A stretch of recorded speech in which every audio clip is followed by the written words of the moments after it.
हमारे साथ में जो कोई भी व्यक्ति जिसको आज तक हम जातिवाद के आधार पर विभक्त करते आए, अपने से अलग करते आए, अपने से दूर हटाते आए, अब समय है उनको गले लगाने का।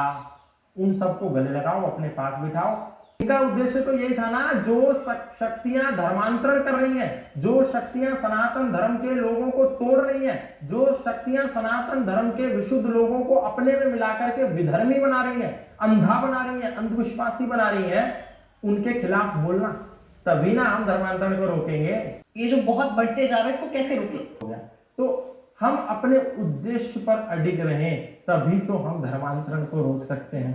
तो और अपने लिए कट्टर बन जाइए, मतलब अपने विषयों को पढ़ें, क्योंकि मुसलमान तो कुरान पढ़ता है, मुसलमान हदीसों को पढ़ता है, मुसलमान उर्दू जानता है, मुसलमान अरबी जानता है, मुसलमान फारसी जानता है, एक ईसाई भी बाइबल पढ़ता है, लेकिन सनातन धर्मी नहीं पढ़ता। और हमारे सनातन धर्मियों की सबसे बड़ी मूर्खता और सबसे बड़ी कायरता, सबसे बड़ा नकारापन, सबसे बड़ी अकर्मण्यता, सबसे बड़ा कमीनापन यह है कि हम सनातन धर्मी के साथ खड़ा नहीं होना चाहते। यही कोई मुसलमान वक्ता होता, कोई मुसलमान संगठन होता, वो मुसलमान अतिथि वहां आकर के कोई गलत बात भी बोल देता, तो दुनिया के 56 इस्लामिक देश उस मुसलमान विद्वान के साथ खड़े हो जाते कि भले ही गलत बोला पर मेरे परिवार का आदमी है, इसको कोई छू नहीं सकता। तो ये कह सकते हैं कि आप मतलब कहना चाहते हैं कि क्या सनातन धर्मियों में एकता नहीं? बिल्कुल एकता नहीं है, ये जातियों में बटे हुए। ये जो चुनाव का परिणाम था, ये इस बात को सिद्ध करता है कि एक मुसलमान, इस देश का मुसलमान पक्का मुसलमान है,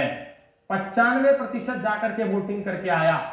अयोध्या की हार के बारे में आप बात कर रहे हैं? पूरे देश के बारे में अगर एल्गोरिथम की, देश का प्रत्येक मुसलमान, दुबई से भी आया, और मुसलमानों में इतनी एकता थी कि दुबई में रहने वाले अपने मुसलमान के लिए उन्होंने फ्लाइट की टिकट करी और बोला आओ और इन शक्तियों को रोको, नहीं तो ये देश जो है भगवामय हो जाएगा आने वाले साल में, ये संविधान बदल जाएगा, यहाँ जनसंख्या नियंत्रण आ जाएगा और हमको जनसंख्या विस्फोट करना है, आओ। सबको एक कर लिया। और सनातन धर्मी इतने बड़े आराध्य पुरुष, मर्यादा पुरुषोत्तम श्री राम के 500 साल के मंदिर बनने के बाद भी एक ना हो सका, इस देश का सनातनी एक ना हो सका।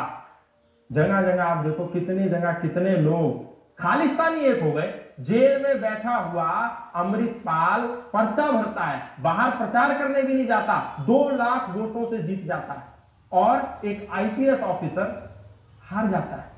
ये देश का आज स्थिति है। क्यों? क्योंकि खालिस्तानी पक्का खालिस्तानी है, ईसाई पक्का ईसाई है, और देश का मुसलमान तो पूरा पक्का मुसलमान है, लेकिन देश का सनातन धर्मी पक्का सनातन धर्मी नहीं है। वो जाट है, वो बनिया है, वो गुजर है, वो बामन है, वो तेली है, वो नाई है, वो धोबी है, वो कुर्मी है, वो कछार है, वो इन जातियों में। अरे सब एक हो जाओ, अभी अपने अपने मतों को, अपनी अपनी बिरादरियों को बाद में रखो, एक हम एक हैं, इस नारे को दो।